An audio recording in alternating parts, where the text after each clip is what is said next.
As a gynaecologist मुझसे सबसे important और कॉमनली आस्क्ड क्वेश्चन जो है वो होता है कि डॉक्टर साहब क्या मेरी डिलीवरी नॉर्मल होगी या मेरा ऑपरेशन होगा। आज की वीडियो में आप जानेंगे कि नॉर्मल डिलीवरी कब होती है, क्या होती है और ऑपरेशन कब होता है और क्या होता है।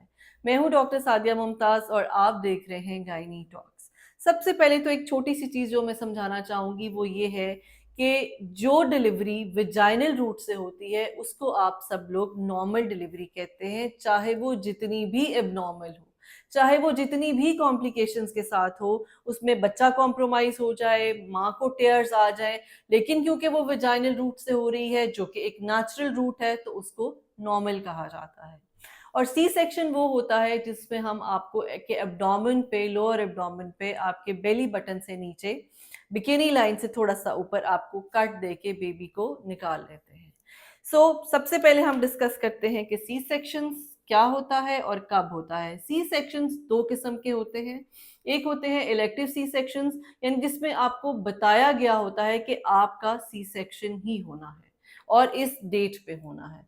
इसको हम कहते हैं इलेक्टिव सी सेक्शंस। और ये कब होते हैं कि या तो आपके पहले दो या दो से ज्यादा सी सेक्शन हुए हों, या पहले अगर एक सी सेक्शन है और आपकी प्रेगनेंसी में आपका जो इंटरवल है वो 2 साल से कम है, तो फिर आपको इलेक्टिव सी सेक्शन की डेट दी जाती है। अगर आपका बच्चा उल्टा है या आड़ा है तो आपको इलेक्टिवली डेट दे दी जाती है।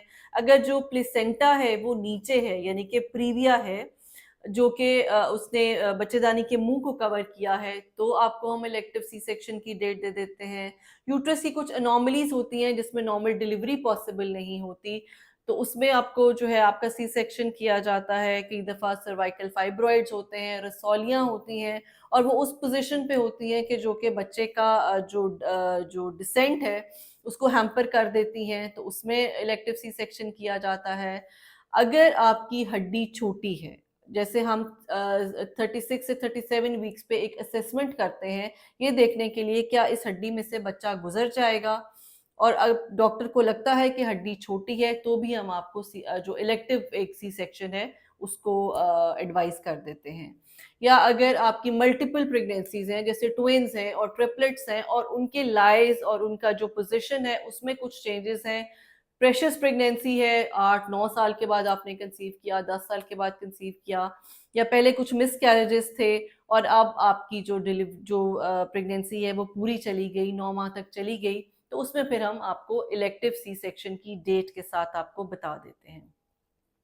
इसमें ये होता है कि डेट ऑफ ऑपरेशन से 48 घंटे पहले हम आपको कुछ इंजेक्शंस लगाते हैं जिनको हम डेक्सा इंजेक्शन कहते हैं, जो कि बच्चे की लंग्स की मजबूती के लिए होते हैं, ताकि अगर जब बच्चा जो है डिलीवर हो रहा है थ्रू सी सेक्शन तो उसको सांस की तकलीफ ना हो। अब आते हैं emergency C section. Emergency C section ये होता है कि आप लेबर के लिए गए, आपको नॉर्मल डिलीवरी की तरफ लेकर जाया जा रहा है, लेकिन सडन कुछ ऐसे साइंस एंड सिम्टम्स अपेयर होने लग जाते हैं जिसमें आपकी डॉक्टर को ये लगता है कि ये डिलीवरी पॉसिबल नहीं है, तो आपको इमीडिएटली सेक्शन के लिए शिफ्ट कर दिया जाता है। वो किस कंडीशन में होता है कि बच्चे की हार्ट बीट ऊपर नीचे हो जाए, या तो बहुत से 160 से ऊपर जाती जा रही है, 120 से कम होती जा रही है। एक सर्टन उसका पैटर्न है, जैसे कि एक एडल्ट की ईसीजी की जाती है उस तरह से बच्चे की सीटीजी की जाती है। और जब गायनेकोलॉजिस्ट उसको देखते हैं तो अगर हमें उस पैटर्न में खराबी लगती है तो फिर हमें लगता है कि बच्चा डिस्ट्रेस में है। आपका अगर बैग ऑफ मेम्ब्रेन्स रप्चर किया गया है और अंदर देखा गया कि बच्चे ने मेकोनियम पास कर दिया है तो हम आपका सी सेक्शन जो है वो एडवाइस करते हैं। अगर बहुत हैवी ब्लीडिंग होना शुरू हो गई है और अभी डिलीवरी में बहुत टाइम है तो इमरजेंसी सी सेक्शन कर दिया जाता है। बीपी बहुत ज़्यादा हाई हो रहा है और हमें लग रहा है कि अब आपको फिट पड़ सकता है, जिसको हम एक्लैम्शिया कहते हैं, तो ऐसी सिचुएशन में आपका इमरजेंसी सी सेक्शन कर दिया जाता है। कई दफ़ा पेशेंट बहुत ज़्यादा एग्रेसिवली जो है कह देते हैं कि हमसे दर्दें बर्दाश्त नहीं होती, प्लीज़ आप हमें सी सेक्शन के लिए शिफ्ट कर दें। ये वो कुछ वजूहात हैं जिनमें हम इमरजेंसी पेशेंट को सी सेक्शन के लिए शिफ्ट करते हैं। अब नॉर्मल डिलीवरी क्या है? नॉर्मल डिलीवरी ये है कि बेबी जो है विजाइनल रूट से पास करता है। अगर तो आपकी पहली डिलीवरी है तो हम आपको फुल डायलिटेशन पे जब हेड बहुत नीचे आ जाता है तो नीचे वाला एरिया आपका सुन करते हैं एक इंजेक्शन से, जिसको हम ज़ाइलोकेन इंजेक्शन कहते हैं। उसके बाद आपको एक तिरछा कट लगाया जाता है ताकि स्पेस बनाई जा सके, क्योंकि अगर कट के बगैर बच्चा डिलीवर हो तो वो फिर कहीं पे भी आपको टीयर्स आ सकते हैं। लेकिन अगर हम खुद एक जगह बना के बच्चे को सेफली डिलीवर करते हैं तो फिर आप टीयर्स से बच जाती हैं। फिर इन टीयर्स को स्टिच किया जाता है, फिर आपको इन स्टिचेस की केयर के बारे में बताया जाता है, क्रीम बताई जाती है और आपको एंटीबायोटिक्स दिए जाते हैं ताकि आपका ये ज़ख्म ख़राब ना हो। आपको ये बताया जाता है कि आपने अच्छी तरह से इसको वॉश रखना है और कोशिश करें कि आपका जो गंदगी है वो इन स्टिचेस पे ना लगे ताकि इनमें इन्फेक्शन ना हो सके। नॉर्मल डिलीवरी क्योंकि एक नेचुरल रूट है और एक ऑब्वियसली इसके बहुत सारे फ़वाइद भी हैं, जैसे बहुत जल्दी इसमें हीलिंग होती है और स्पेशली अगर आपको टाँके नहीं लगे, आपकी एपिज़ियोटमी नहीं हुई, पहले आपकी 1-2 डिलीवरीज़ हैं तो उसके बाद जो है वो विदाउट कट ही हम आपको कोशिश करते हैं कि डिलीवर करें। तो आपकी जो हीलिंग प्रोसेस है वो जो है वो जल्दी हो जाता है। ब्लीडिंग भी इसमें थोड़ी कम होती है क्योंकि ड्यूरिंग प्रोसीजर सी सेक्शन में ब्लीडिंग थोड़ी सी ज़्यादा होती है, इसमें क्योंकि इंटरनल कटिंग और वो नहीं होता तो ब्लीडिंग नहीं होती, लेकिन जो नॉर्मली यूट्रस की इन्वोल्यूशन में ब्लीडिंग है वो तो ज़रूर होती है।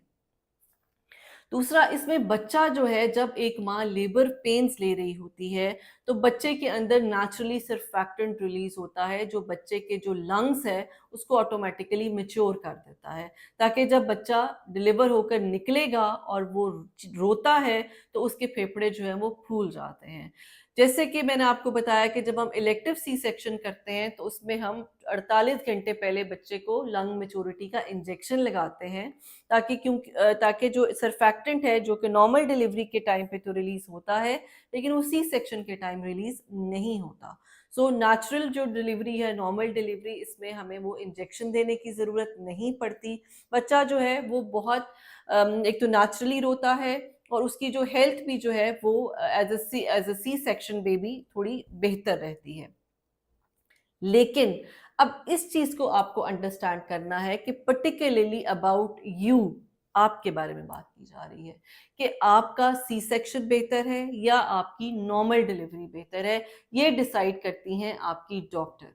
कई दफा पेशेंट खुद बहुत ज्यादा रिजिड हो जाते हैं कि नहीं, हमें तो ऑपरेशन नहीं कराना, हमें डिलीवरी ही करानी है। तो प्लीज आप इस चीज को अंडरस्टैंड करें, आप अपनी डॉक्टर के साथ एक मीटअप करें। बेशक ड्यूरिंग लेबर आपकी डॉक्टर को ये करना चाहिए कि आपके अटेंडेंट्स को बुलवाएं, हस्बैंड को या जो भी बड़ी खातून है उनको बता के समझाएं कि अगर हम नॉर्मल की तरफ ही इसको लेकर जाएंगे तो बच्चे को क्या नुकसान हो सकता है या माँ को क्या नुकसान हो सकता है। जब किसी को ये बात प्रॉपरली अच्छी तरह से बता दी जाती है तो आई एम श्योर आजकल जो है लोग बहुत रिसेप्टिव होते हैं, वो इस चीज़ को समझ जाते हैं। लेकिन मुझे गिला कुछ अपनी कुलीग से ज़रूर है कि अक्सर मेरे पास ये पेशेंट्स ये कहते हुए आते हैं, डॉक्टर साहब हमारा ऑपरेशन हो गया लेकिन हमें बताया नहीं था कि क्यों ऑपरेशन हुआ। तो मैं हमेशा अपने पेशेंट्स को ये कहती हूँ कि मेरे जिस पेशेंट का ऑपरेशन होता है उसकी पूरी फैमिली को पता होता है कि इसका ऑपरेशन क्यों हुआ, what was the reason.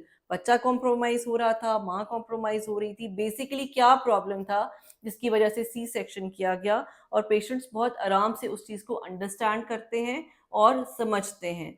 Specially ये जो मैंने रीजंस इस वीडियो में शुरू में बताई हैं जो कि कॉजेज ऑफ सी सेक्शंस हो सकती हैं, अगर इनमें से कोई कॉज आप में है तो please definitely you have to go for a C section rather than कि आप खुद को और अपने बच्चे को रिस्क में डालें।